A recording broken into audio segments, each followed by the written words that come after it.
Welcome to The Explainer. Today, we're going to talk about one of the biggest, most frustrating hurdles in any project. How you take a fantastic idea and actually get it done. You know that tricky space between the concept and the finish line? That's where so many good ideas fall apart.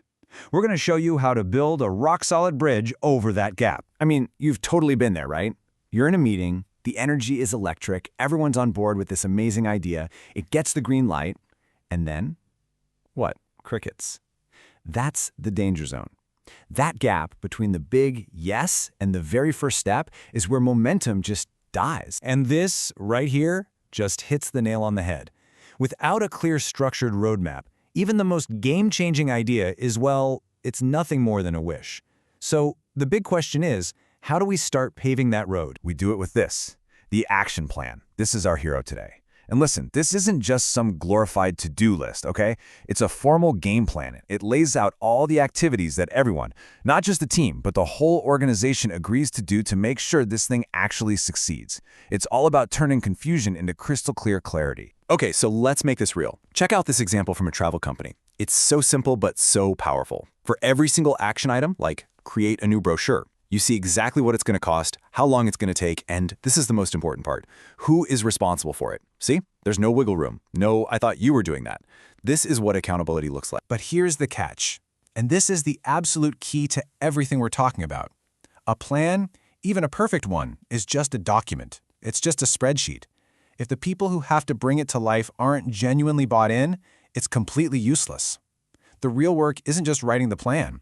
It's forging an agreement that sticks. The good news is there's a playbook for this. It really boils down to these 4 essential elements.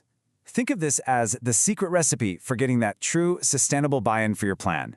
Let's break them down, one by one. First up, overcome fear. Look, every new plan means change. And for a lot of people, change is scary. It feels threatening. Now, the wrong way to handle this is to just shut down any debate or ignore people's objections. What you actually need to do is the exact opposite. You need to actively look for that resistance, talk openly about the benefits, and lean right into those difficult conversations. Element number 2 flows right from that. Communicate. Openly.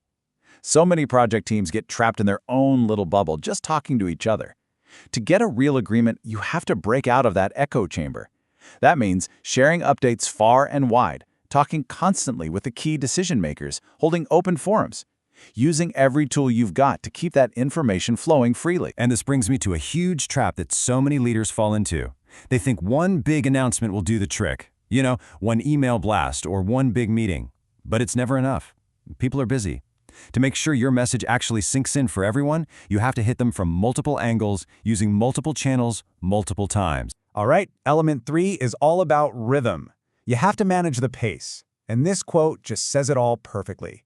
You can't just drop a massive disruptive project on people's laps on a Monday and expect them to be thrilled about it by Tuesday. You have to roll things out gradually.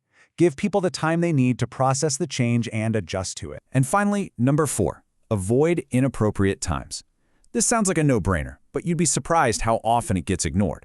I mean, think about it. Launching a huge new initiative the Friday before a long holiday weekend? It's a total disaster waiting to happen. Nobody's paying attention.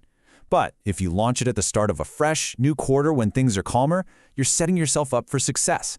It's all about working with the natural rhythm of your organization, not against it. Okay, so let's circle back to that second principle for a second. Communicate openly. We said you should hold open meetings and forums, and you're probably thinking, that sounds great, but how in the world do I schedule all of that without my inbox completely exploding from a million reply-all emails? It's a real-world nightmare. Well, that's where using the right technology just saves the day. Seriously, online scheduling tools like Doodle or even the features in Google Calendar are literally designed to solve this exact problem. They make the logistics of all that open communication so much easier. And the way they work is it's genius, and it's so simple. The organizer just suggests a handful of potential meeting times. Everyone else gets a simple link, they click on it, and they vote for the times that work for them. The tool does the math, and boom, it tells you the best time that works for the most people. The endless reply-all chain is officially dead. So let's boil all this down. What do you need to remember for your next project? First, a plan is just a list. An agreement is a real commitment. Get the commitment. Second, don't run from fear and resistance, run towards it. Third, you can't overcommunicate. Use every channel you have and then use them again. And finally, Be smart about your timing and your pace. These are truly the 4 pillars of turning a great idea into a finished reality. So I'm going to leave you with this one question to think about for your next project. When you're all done and you're holding that shiny new action plan, I want you to stop and ask yourself, is this just a document that I made, or is this a shared agreement that my entire team is truly committed to? Because the answer to that question will decide everything. Thanks for watching The Explainer.